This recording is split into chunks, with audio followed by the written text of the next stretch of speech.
Assalamualaikum warahmatullahi wabarakatuh. Anak-anak hebat SD Muhammadiyah Cipete.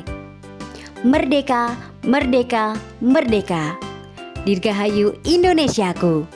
76 tahun Indonesia merdeka.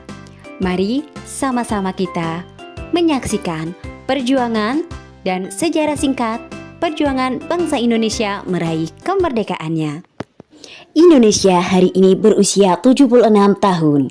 Generasi baru anak bangsa tak merasakan pahitnya perjuangan dalam sejarah kemerdekaan Indonesia. Mereka semua bisa menikmati jerih payah para pendahulu yang berjuang hingga Indonesia bisa seperti saat ini. Sejarah perjuangan merebut kemerdekaan Indonesia. Sebelum merasakan kemerdekaan, Indonesia sempat dijajah Portugis, Belanda, dan Jepang. Butuh perjuangan panjang hingga akhirnya bangsa ini bisa memproklamasikan kemerdekaan yang selalu kita rayakan setiap 17 Agustus. Bahkan dalam sejarah kemerdekaan Indonesia, bangsa ini pernah merasakan sejarah kelam dijajah oleh bangsa asing. Perjuangan rakyat untuk melawan penjajahan dimulai sejak tiba di Malaka pada tahun 1509. Di bawah pimpinan Alfonso de Albuquerque, mereka ingin memperluas kekuasaan di tanah air demi mengeruk sumber kekayaan alam yang dimiliki, termasuk rempah-rempah. Tapi perlawanan sengit digaungkan Fatahillah pada masa itu. Setelah bertahun-tahun berjuang melawan Portugis, banyak negara mencoba mengambil alih kekuasaan di Indonesia. Dipimpin Cornelis de Houtman, Belanda akhirnya bisa masuk pertama kali ke Indonesia melalui Banten. Mereka memiliki tujuan yang sama, yakni ingin menguasai rempah-rempah. Singkat cerita, perjuangan pun terus dilanjutkan dalam melawan penjajahan. Mereka terus tanpa henti melakukan perlawanan untuk bisa merdeka. Hingga perjuangan mereka pun akhirnya menuai hasil. Banyak peristiwa penting yang terjadi dalam perjuangan hingga bisa memproklamasikan kemerdekaan. Berikut ini adalah beberapa momen kejadian dalam sejarah kemerdekaan Indonesia. Dalam sejarah kemerdekaan Indonesia, tercatat Belanda mendirikan VOC, yaitu Kongsi Dagang Hindia Timur Belanda, yang memiliki hak istimewa di Indonesia dalam urusan perdagangan. Mereka berhasil memonopoli perdagangan Indonesia, melakukan penindasan sampai pemerasan kepada rakyat. Walau di tengah jalan VOC dibubarkan, kolonialisme Belanda tak berhenti begitu saja. Mereka mendirikan pemerintah Hindia Belanda yang membuat bangsa ini semakin sengsara. Karena sistem tanam paksa dan membangun fasilitas jalan di beberapa wilayah Pulau Jawa. Semakin hari tokoh-tokoh bangsa tak berhenti menyuarakan kemerdekaan. Peperangan terjadi di seluruh pelosok negeri. Para pahlawan dengan gagah berani maju di medan perang, tanpa ada rasa takut sekalipun. Banyak pahlawan yang gugur di medan perang demi satu tujuan, yaitu merdeka. Agar tidak ada lagi penindasan, kelaparan, kemiskinan, kekejaman, dan penjajahan. Mereka terus menggalang kekuatan untuk melawan dan berjuang hingga banyak yang gugur di medan perang. Hingga akhirnya Belanda berhenti menguasai Indonesia usai 350 tahun melakukan penjajahan.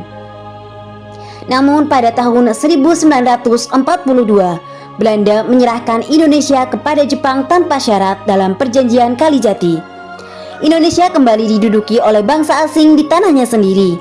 Selama kurun waktu 3 tahun lebih, rakyat terus berjuang hingga secerca harapan untuk bisa merdeka muncul. Jepang menyerah dari sekutu usai kalah di Perang Pasifik. Bangsa Indonesia mulai di atas angin usai Jepang mengakui kekalahan dari sekutu.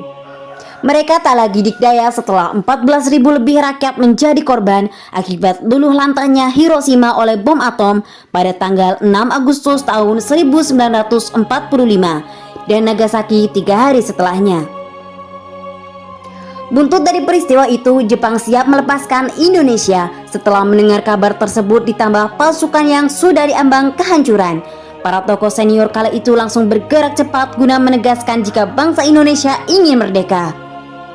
Dalam sejarah kemerdekaan Indonesia mencatat, tokoh senior langsung menginisiasi berdirinya Badan Penyelidik Usaha-Usaha Persiapan Kemerdekaan Indonesia atau BPUPKI yang diketuai oleh Dr. Rajiman Widyo Diningrat. Namun tak lama berselang badan tersebut berganti nama menjadi Panitia Persiapan Kemerdekaan Indonesia atau PPKI yang dipimpin oleh Dwi Tunggal, Soekarno, dan Muhammad Hatta. Rajiman ditemani Soekarno dan Hatta pun diterbangkan ke Vietnam pada tanggal 10 Agustus untuk bertemu Panglima Tentara Jepang di Asia Tenggara, Marsekal Hisaichi Terauchi. Di sana disepakati negeri matahari terbit memberikan kemerdekaan ke Indonesia. Pada waktu yang bersamaan, saat ketiga tokoh penting berada di Vietnam, golongan muda seperti Sultan Syahrir dan pejuang lainnya bergerilya untuk menyuarakan Indonesia segera memproklamasikan kemerdekaannya. Mereka tak mau mengikuti hasil pertemuan PPKI di Vietnam karena tak mau menganggap kemerdekaan itu hadiah dari Jepang. Sultan Syahrir dan rekan-rekannya seperti Wikana, Sukarni, Khairul Saleh, DN Aidit, sampai Subadio menemui Dwi Tunggal yang baru pulang dari Vietnam untuk mendesak mereka segera memproklamasikan kemerdekaan. Namun, Soekarno dan Hatta tak mau mengikutinya karena mempercepat hal itu beresiko bisa menimbulkan pertumpahan darah. Terlebih mereka belum yakin Jepang sudah menyerah. Dalam sejarah kemerdekaan Indonesia, golongan pemuda tercatat nekat menculik Soekarno dan Hatta yang jadi ketua PPKI dan membawanya ke Rengas Dengklok pada tanggal 16 Agustus tahun 1945 dini hari. Di sana keduanya kembali didesak untuk memproklamasikan kemerdekaan lebih awal dari waktu yang sudah ditentukan pada tanggal 24 Agustus tahun 1945. Perdebatan pun akhirnya kembali muncul karena Dwi Tunggal masih bersikuku dengan waktu yang sudah ada. Dalam sejarah kemerdekaan Indonesia, perumusan teks proklamasi dilakukan oleh Soekarno, Hatta, dan Soebardjo secara bersama-sama, serta disaksikan beberapa golongan muda seperti Sukarni, Sudiro, dan BM Dia. Hingga akhirnya konsep yang dibuat pun selesai, dan Sayuti Melik langsung mengetik naskah yang siap dibacakan pada tanggal 17 Agustus 1945. Penyusunan teks proklamasi kemerdekaan Indonesia berlangsung pada 17 Agustus 1945 pukul 4 pagi. Mereka pun langsung bergerak menyiapkan hal-hal teknis jelang detik-detik pembacaan proklamasi kemerdekaan Indonesia.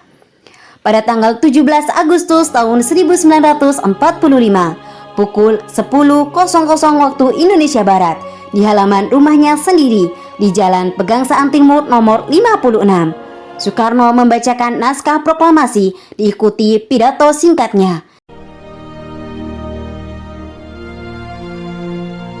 Proklamasi.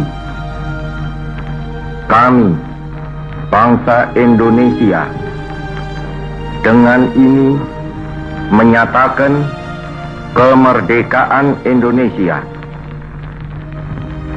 Hal-hal yang mengenai pemindahan kekuasaan dan lain-lain diselenggarakan dengan cara saksama dan dalam tempo yang sesingkat-singkatnya.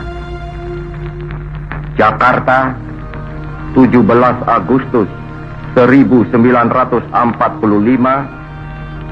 atas nama bangsa Indonesia, Soekarno, Hatta. Soekarno membacakan naskah proklamasi diikuti pidato singkatnya.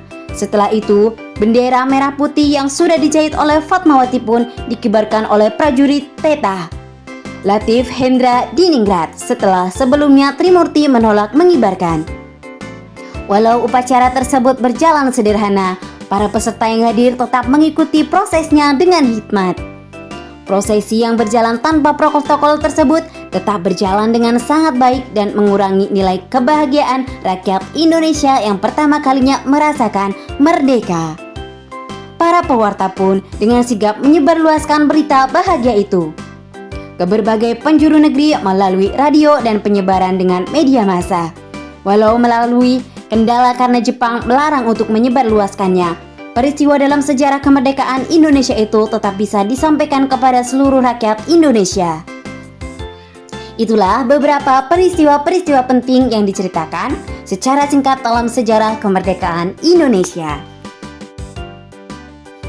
Kemerdekaan bagi bangsa Indonesia juga bisa berarti menjadi puncak perjuangan untuk membebaskan dan melepaskan diri dari ikatan atau tekanan penjajah. Namun, telah tercapainya kemerdekaan bukan berarti perjuangan masyarakat Indonesia dan elemen lainnya sudah berakhir. Justru harus diisi dengan usaha membangun bangsa dan negara. Kemajuan bangsa ini telah bergantung pada kemampuan dan kemauan negara untuk menentukan arah nasibnya. Kemerdekaan ini juga menjadi jembatan emas untuk mencapai tujuan yang lebih mulia. Diraihnya kemerdekaan berarti bangsa Indonesia mempunyai kedudukan atau derajat yang sama dengan negara lainnya. Selain itu, kemerdekaan Indonesia juga bermakna bahwa masyarakat dan pemerintah memiliki hak serta kewajiban untuk mempertahankan kemerdekaannya. Nah, maka dari itu, anak-anak hebat SD Muhammadiyah Cipete, mari kita menjadi generasi penerus bangsa yang berprestasi, banyak berkarya, rajin belajar, dan selalu melakukan ibadah dengan taat. Dirgahayu Indonesiaku, 76 tahun Indonesia merdeka, merdeka, merdeka.